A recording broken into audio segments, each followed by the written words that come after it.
Digital హైవేగా రూపుదిద్దుకుంటున్న Hyderabad to Bengaluru హైవేలో అటు Microsoft data centre కి, ఇటు పోల్పల్లి సెట్స్, అటు ఇంటర్నేషనల్ ఎయిర్పోర్ట్ కి, ఇటు రీజనల్ రింగ్ రోడ్ కి చేరువలో ఉన్న బాలానగర్ హైటెక్ పార్క్ లో ఇన్వెస్ట్ చేయండి. భవిష్యత్తు బంగారుమయం చేసుకోండి. Contact number 8500-155-255. వైసీపీని అధికారంలోకి రాకుండా అడ్డుకునేందుకు ప్రతిపక్షాలన్నీ ఏకమయ్యాయన్నారు వైవి సుబ్బారెడ్డి. 3 పార్టీల నేతలు తమపై దుష్ప్రచారం చేస్తున్నారని మండిపడ్డారాయన. ఓటర్లను మభ్యపెట్టే ప్రయత్నం చేస్తున్నారని ఆరోపించారు. అందరూ అప్రమత్తంగా ఉండి ఎదుర్కోవాలని పార్టీ నేతలకు సూచించారు వైవి సుబ్బారెడ్డి.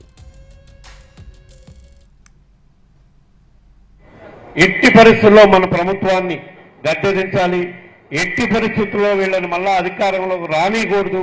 వీళ్ళు మళ్ళా అధికారంలోకి వస్తే శాశ్వతంగా ఈ రాష్ట్రానికి జగన్మోహన్ రెడ్డి గారు రాబోయే 25 సంవత్సరాలు ముఖ్యమంత్రిగా ఉండే విధంగా ఆయన పాలన ఈ 5 ఏళ్లు ఏ విధంగా సాగించారో ఆ విధంగా మళ్ళా ప్రజల గుండెల్లో నిలిచిపోతారని ప్రతిపక్ష పార్టీలు అన్నీ ఏకమై మన పార్టీపై, మన గౌరవ ముఖ్యమంత్రిపై దాడి చేయటమే కాకుండా దుష్ప్రచారం చేసి ఓటర్లని, ప్రజలని మభ్యపెట్టే కార్యక్రమం చేస్తున్నారు. కాబట్టి మనందరం అప్రమత్తంగా ఉండాల్సిన అవసరం ఉంది.